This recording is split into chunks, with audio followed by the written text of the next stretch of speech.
introduce myself a little bit. Frans van der Ven, working with TU Delft as an associate professor in urban water management, and with Deltares Institute for Water Infrastructure and Subsurface as a team leader on urban land and water management. And well, being in urban water management almost all my life.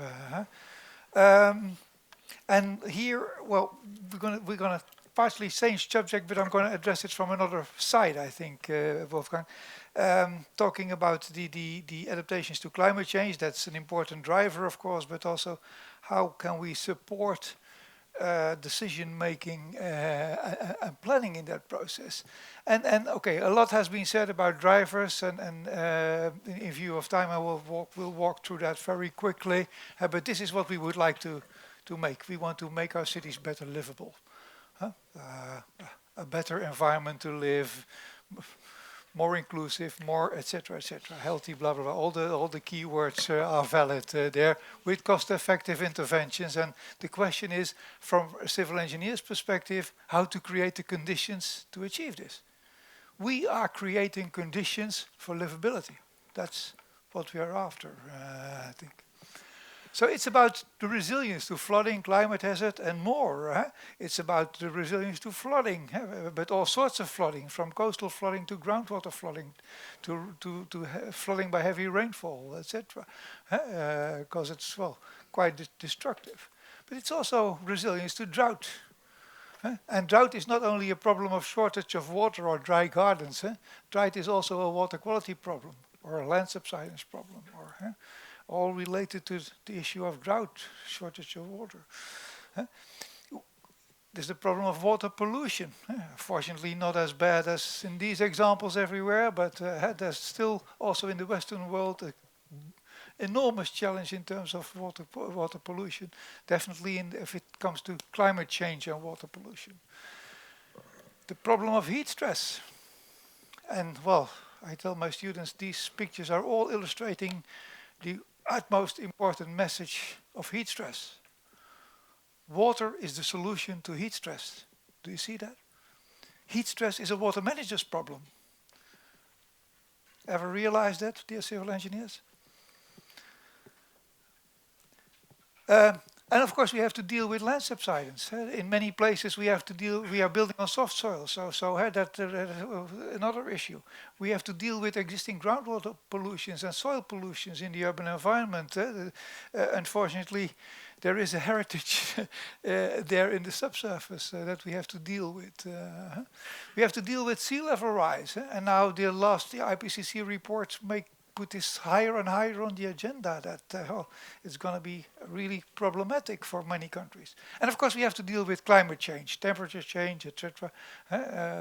And then we have the climate scenarios and so on and so on. And every country has its own, and you can call your IPCC scenarios or whatever. But there's much more to take care of if it comes to adaptation of our urban environment. There's the ongoing urbanization.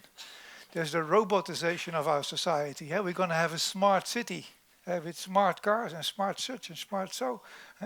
There's the densification of our cities. Look at our cities today and compare them with 50 years ago. And the value of to be protected is way higher than 50 years ago. In terms of risk, that is an enormous challenge.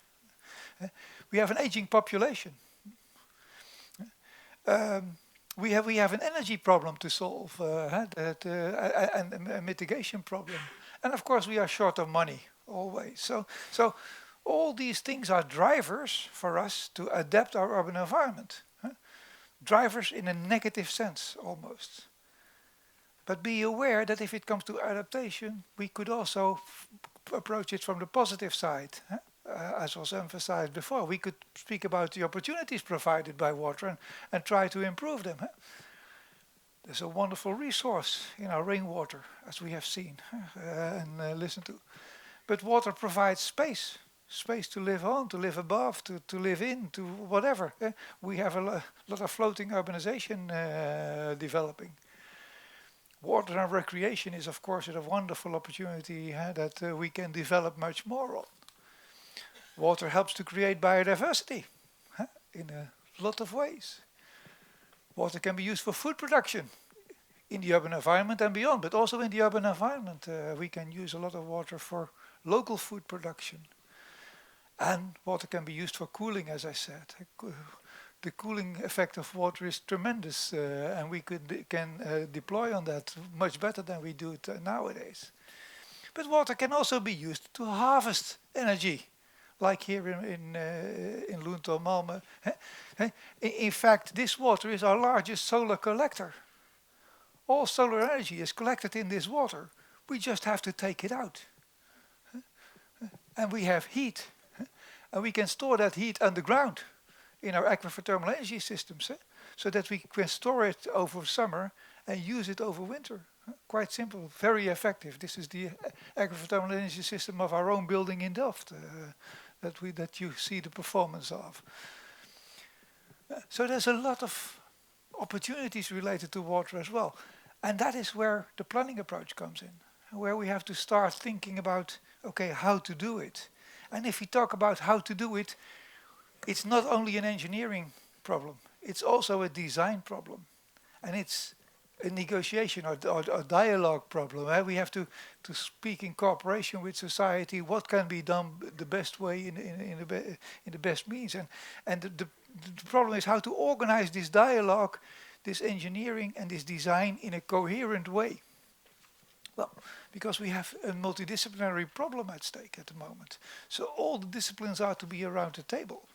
And we have to see what we can make together, rather than do it from a monodisciplinary approach. And that's why we started, in the Netherlands, we started thinking about, say, adaptation and started thinking about the climate stress test and approaches to do the planning and the risk dialogues. But in essential terms, it all comes down here, because this was the Dutch result, but it all comes down in three steps: the vulnerability scan, the strategy, and the selection of adaptation measures, the real planning process. But that cannot be done without the first two steps. In terms of the vulnerability scan, and now I'll focus only on the flooding issues, we do this type of analysis. Every hydrologist and hydraulic engineer knows what we're talking about, doing hydraulic simulations and see where the water flows in the heavy rain conditions, see where the blue spots are. We can also do some land subsidence estimates, and we can do heat stress maps, like you showed, Wolfgang. So this is the way to see where the hotspots are. The next step is to find the strategy to reduce your vulnerability and the way to set adaptation targets. And if it comes to flooding, in a way, life is very simple. Because we know that if we start draining, these people will be flooded. We have to retain and to store water in order to avoid that we have to drain too much. And that is what you call LOD here in Sweden, and what the Chinese call sponge city, but that is the type of language we use. And in terms of LOD, we have to calculate how much sponge capacity is needed there. So how large should the sponge be? So to that end, we make water balance calculations at the district level. And if you make these water balance calculations, you can calculate how much storage capacity you need given a certain discharge capacity of that area and a certain return period. Because this value, this storage capacity that you need to create, is very valuable in the design, because landscape architects and architects don't understand anything about hydraulics and hydrodynamics, but they do understand cubic meters. If you ask them to make me a reservoir of 1,000 cubic meters that looks nice, they can do it. So that storage capacity becomes a very valuable piece of information in this process. And then it comes to the strategy, and that relates to what Steve was telling about. We tended to make a design for a certain return period, and then, okay, we made a design, a culvert, as you said, Steve. But that's not enough. We have to go for that three-point approach in design. And that three-point approach is not only do this, but also do something for something that happens 365 times per year. That is, create everyday value. Make something that is useful and nice and effective every day. Not only in that once in 20 or once in a 100-year event situation. The other point is, well, something up to 1,000 or 200, whatever, the point is here. From a civil engineer's point, it's quite simple. My solution is allowed to fail. That's what I'm saying. Because once we are exceeding that once in 20 years here, my solution is allowed to fail. No liability there. Quite simple. You asked for it once in 20 years. Okay. This was a once in a 50 years event. Nothing happens. That's not true. Because in a way, you are responsible for this. You have to minimize the damage if your design fails. So the next challenge in your design is, how do I design a situation that minimizes the damage once it's overloaded? This is about protection of critical infrastructure, for example. So this three-point approach in civil engineering design is very essential. And unfortunately, the client generally pays only for one design. That is my experience. And maybe yours as well, Steve. But once you have this in mind, once you have this three-point approach in mind, once you have these targets, once you have this, you can think about adaptation planning. And this is the real problem of adaptation planning. We have way too many solutions. It's not so that we have no solution, we have too many solutions. It's a design problem from there on. So we have to select to see what fits best to where. And of course there's an emphasis on green infrastructure solutions or blue-green infrastructure solutions. And as I tend to say, these pictures tell you why they look so damn nice. That's quite simple, so that is one of the reasons why they contribute to the value of an urban environment. But that means that you have to start in your adaptation process. You have to start thinking, where can I apply which measures, and how effective is that? And that's why we developed an adaptation support tool a couple of years ago, and we used this quite a bit now, and we had a PhD thesis on the application, etc. But we started planning, we started developing a tool with, on one hand, the box of solutions, well, the area at stake, and this is in Berlin, by the way, Moabit. And then here is a list, an overview of the effectiveness of the solutions, the amount of storage that I created, the peak flow reduction that I realized, etc. So the tool contains a long list of measures. Each of them can be applied in the area, and you can just click on the tool. It's normally working on the thing, and you can just see that. Normally, normal people don't know our terminology. It's about language. What is a bioswale, in heaven's name, if you're not a professional in civil engineering? Do you really know that people in the street here know what a bioswale is? Of course not. So you have to explain, you have to talk, to show, it's a learning process basically. And you have to help them learn, so the information is essential. And then you have to see, okay, what are the metrics that I'm going to use to evaluate my design? Is that only the cubic meters or the peak flow reduction or the water quality effects or of course the costs? All these metrics are included in this list. And some people will watch detention capacity, while, well, those who have to pay will watch this component. How much do I have to pay, etc. So it is this tool helps support the dialogue of the stakeholders to sit together and to see what that brings. And this is an example from Utrecht where the people made two designs and they started comparing that. So they started comparing A versus B. So which one is better? And in doing so, they started comparing who benefits the most from solution A or from solution B. Which stakeholder benefits? So you can define co-investment opportunities. You're going to try to bring up that sort of discussions. And well, this is a real session in New Orleans that's going on, and where people are using the tool to sit together with different disciplines. And well, this is one stakeholder, local stakeholder, he's a resident from the area, sitting together what can be done in a specific area, which solutions are the best applicable and why. Um, well, as a matter of fact, what I showed you now was the old tool. Last year, we were ordered by Dutch government to make the tool available for the Netherlands, and it is now available for all the cities in the Netherlands. It is the Dutch version is just open and available so that everyone can use it, and we are rolling it out in the Netherlands now and training our Dutch cities to use this, because the tool is not giving finite answers. It's not hydraulic modeling yet. This is a tool that is to be used at the very start of a negotiation process, of a dialogue.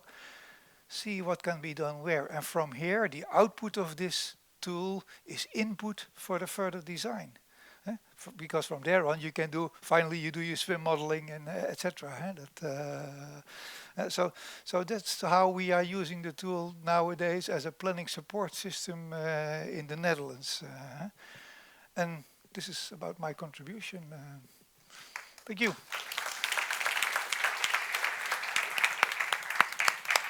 By the way, I'm happy to demonstrate after I'm happy to demonstrate the tool because I can demonstrate it live if you like, but there's no time to do that right now. That will have to be after the presentation. Sure. No, that's it, sure. Yeah, questions to Frans?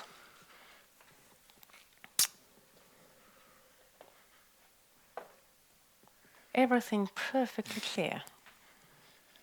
Cannot imagine.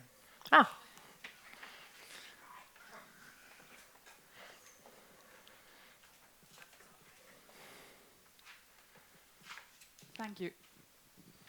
It's on. It's on? Yeah, sorry. Thank you. Åsa Knaggot again.